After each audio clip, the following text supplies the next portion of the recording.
Alrighty, so welcome indeed to the endgame of Path of Exile. So starting right off, this is as you just killed Katava and you portal right back into town. So the first thing that you want to do is you want to talk to Lonnie. They're going to give you a skill point passive book. You're going to go ahead and get that. I'm going to go ahead and actually just path down here for my charisma because I want to grab this. And later I'm going to end up respecing, but nonetheless, that's what you do first. Then you go and talk to your Lilith. And you're going to go to set sail from Oriath. And you're going to go to the Karui shores. Another important thing that you can do, it takes a second to move. So if you type in the word /passives, you can see which passives that you have and have not done and completed. So sometimes you can actually do quests, and I always complete all of them in my playthrough, but if you notice any of them say 0, you may have to go to an NPC to claim your reward and get the extra skill point. So what you have to do is you just walk up, and it should be right over here, and you will get to the next area, and we're going to do a map. But the first and most important thing that you should do is claim all of your passives. So if you see any that have 0, like this one over here, like Ruler of Highgate, it says that there is a 0 here. Okay, just doing this really quick voiceover. So I actually did this when I did my whole like PoE walkthrough beginner's guide, but for some reason I actually went back and checked the footage. The feather for some reason didn't drop. It could have been day 1 servers were just too stressed, or I don't know what happened. Maybe the loot filter was there, but I definitely already killed this boss. So if you guys killed the boss too, more than likely you guys probably already got it. It's just a green quest item that drops. For some reason, again, the first time I have no idea why it didn't drop. And just so make sure we claim all of our rewards from the quest, if you guys have any exclamation marks, just go into town, talk to them. Sometimes there's a bunch of like other like quest items that if you did happen to do along the way, feel free to claim them. But make sure all of your passives are slotted in, except for one of them, which we'll go over in a second here. But just go ahead and make sure you guys get all of your passive skill points. There we go. And so now that we've done this, I'm going to double check, make sure everything is...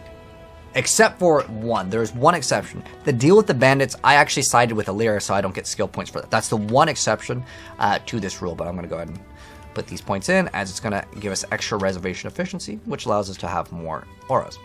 So, anyways, going back to the epilogue area, which is basically right over here where we left off. So, I guess I could put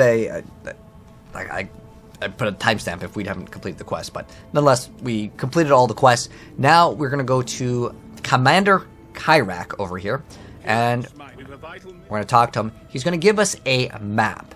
Now, which map do you take? Well, take the one that you don't have. So, like, right now I have alleyways. It doesn't really matter too much, but we'll just take Bone Crypt. So, how the endgame system works in Path of Exile is you want to identify these, especially in the very beginning, because you may have a modifier that your character cannot do.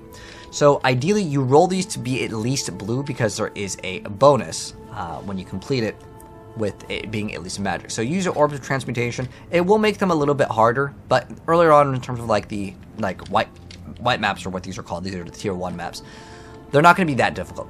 Next thing you want to do is you want to go into the map device, put in one of the maps, and if I want to see if I've done the map or not, I can hold Alt on my keyboard and it'll show me if I've completed or not. You want to complete the Atlas map and the bonus objective. The bonus objective earlier on for the white maps is just to do them in blue. So we're going to go ahead and hit accept, and we're going to take it over to this little map device that's right in here. And if you ever need to get back here, this is just called the epilogue. So it's in like the 3rd tab, and then you just go over to the epilogue. Or you could go to your hideout, which is another way to have these little maps activated. So in terms of the end game, what is the system here? So the system of the map, and I'm going to go ahead and complete this one fully for you guys. And make sure you pick up all of the maps. Even if you've done them, pick them up because you can sell them to other players.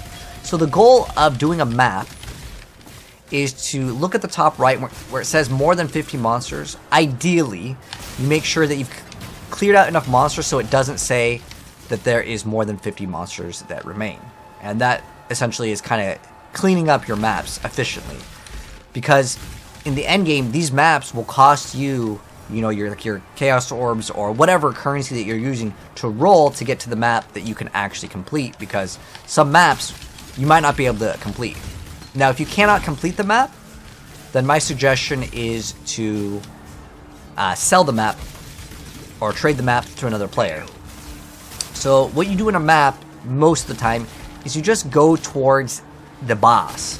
For the tier 1 maps, I just kind of rush the bosses for the most part, because you'll have enough sustain earlier on with some of the maps with the ability to just use your Orbs of Chances for just the white maps. Later, as you go on, you're going to want to clean up your maps to where it doesn't say that there's more than 50. Now in this instance, I'm just going to go ahead and be done with this map. I don't really need to do a full clear. I might go back to Daneg. But for the sake of this video, I'm going to keep it a little bit short in terms of like the gameplay content, because there's a lot of stuff to explain once we get to the end game. We have what's called a Atlas passive point. Now this is massive.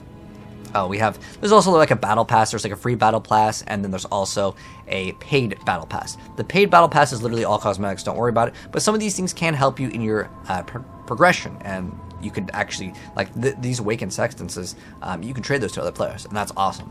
But more importantly, in terms of the Atlas passive point, now if I open up this, I don't know what the default key is, but if I open this up, you're going to see a whole nother tree. Now, if you're like playing for the first time, you're wondering like, what should I go? Like you have no idea what you want to go. The thing that I think is the most beginner friendly to get is shrines, because there's literally like no downsides to getting shrines unless you get a very specific shrine that makes it so you take more damage. Like you don't even have to get this. So a Covetous shrine makes it so the quantity and rarity of items dropped is actually going to be better, but you take more damage. So there's like an upside and downside. But that's the only exception with the shrines that would be bad. But just take all these shrine ones, and shrines on the map are just going to give you a buff. And the fact that there's monsters around the shrines, well, that's just more monsters as well, which is just awesome. So I would say if you were a beginner player and you don't know what you want to choose, my recommendations are strong boxes and shrines. The reason why is there's a lot less of things that you need to be aware of with those two mechanics in terms of how they work. Now, just as a heads up, some of the strong boxes, when you click on them, it will freeze your character. So you can either get immunity to freeze or have a flask that has removes freeze when you activate it. So you have two different options. You can also, on the Pantheon, get a capture, which I'll talk about later. But for the most part, you get this little like bottle and you put it inside of the map and you do a very specific map. I think this one is like Coral Ruins, and you capture Tanner Lightfoot, and then you can just always be immune to Frozen, and you don't have to worry about clicking on a shrine, or I'm sorry, the strong box to make you frozen. But for the most part, that's what I personally like to do. I like to get all of the shrine nodes and the strong boxes earlier on. There are alternate strategies if you really like doing Delve, you really like doing Betrayal. There's so many different options, and if you want to just type in, like, if you really like, let's say, Delirium, you can just type in Del, and you can look at all the Delirium nodes. These are all optional, and you can go for the stuff that you want. Now, there is a few nodes that I think are really important for beginners. It's called Stream of Consciousness. This is one of the best ones in the entire games for players that don't want to modify by putting in more stuff with their maps, because you can actually put stuff to make your map more difficult or add extra things to your maps. Stream of Consciousness is excellent in the very beginning because you might not have a bunch of things to modify. What this does is it makes it so your maps can't be modified by fragments other than Divine Vessels, but our maps have 50% more base chance to contain extra content. The extra content would be abysses, blight encounters, breaches, like basically all of the mechanics in the game. You're going to get more of those strong boxes. All of those things are considered extra content. So you get 50% more of those by just putting in 1 point. It's probably one of the biggest no-brainers earlier on, and then you can legitimately unspec out of it, use all of your additional like fragments, like your scarabs, and you can use all of those, then literally put 1 point back into it, and then you can take it in and out. It's really easy. So I like this. I think it's one of the best nodes in the entire game. But if you want to farm certain bosses, that is an option as well. You can choose kind of what you want to go for. Now, if you're kind of wondering what I plan to do with mine, yeah, like I said, strong boxes, and I don't really care too much about getting the Covetous Shrine. Earlier on, I just like to get all of the shrines, so all shrines and all strong boxes. I want to get the ones that have guaranteed. Another route that a lot of people like to take earlier on, especially if you're playing solo or you don't want to trade, is getting essences. Essences are great because they can let you just modify your items just real easy. Just like, oh, this is like a good base, I want to go ahead and modify it. Or with the Crucible mechanic, which is this league, you get an item, and you see if it's good on the Crucible tree by doing the first tier, and then if it's bad, then you just legitimately stop upgrading it. But if it's good, hey, maybe you want to throw some essences on it, maybe you want to upgrade it. That is an option as well. So keep in mind, you can do what you want to do. You can also think about if it's your first time playing the game, you can get the scouting reports that let you reroll certain maps via Kyrak. Now, if you run out of maps, what do you do? Because the whole goal is to do these. Let me go to the.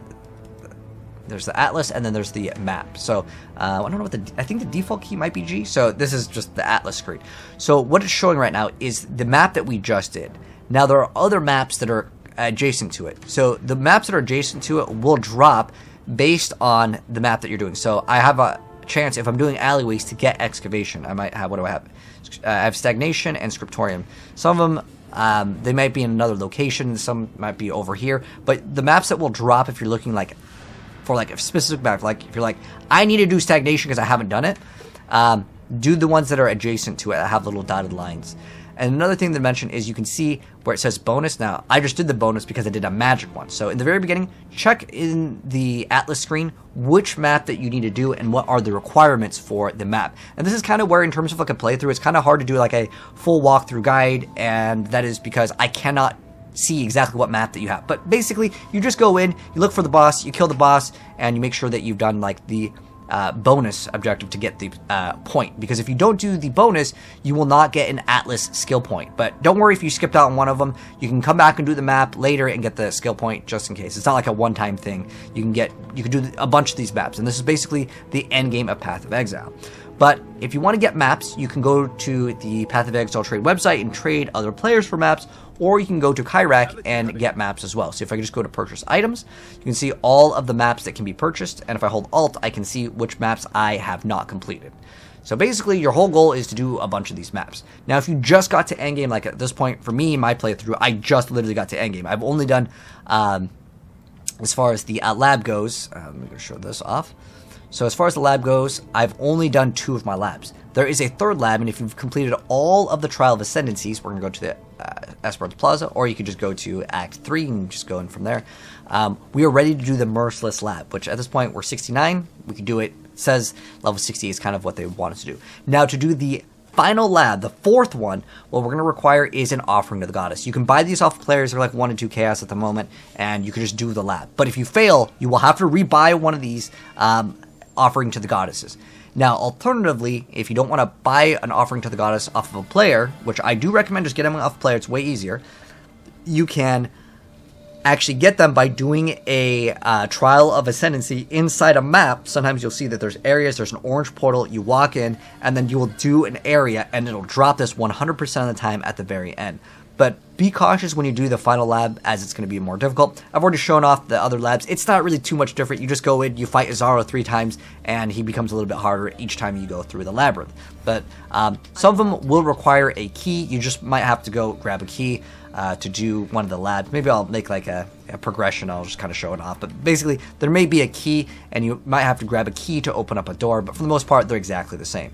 So that is a basic introduction to the endgame. You usually want to be in your hideout, but in the very beginning, you might not have that set up. So yeah, what you want to do is, actually, I should show this off. This is actually pretty important. Try not to make this video too long, but you see, like, I have all of my maps ready to go in this map device. If I want to put them in here, I can also, whoops, it's a little laggy. Okay. So I can just control click and then hit activate. But remember, I want to make sure I haven't done the map before. So I'll hold Alt to see if I've completed the map or not. And you can do the maps yellow, but sometimes there will be modifiers that are really bad. Like, for example, here, players can't inflict exposure. That could be really detrimental for a build. There are certain things where, like, monsters will reflect damage. So read these things. They are important. Earlier on, it might not be as important, but if you want to set up your map device in your hideout, you can also get a hideout in Act 2. I showed off in my walkthrough tutorial. If you don't know how to get a hideout, watch part 2 of my PoE playthrough. It has like a timestamp that'll show you how to get a hideout. But basically, once you're in your hideout, yours might look different than mine. If I want to place the map device, I just go to the decorations and I go to map device.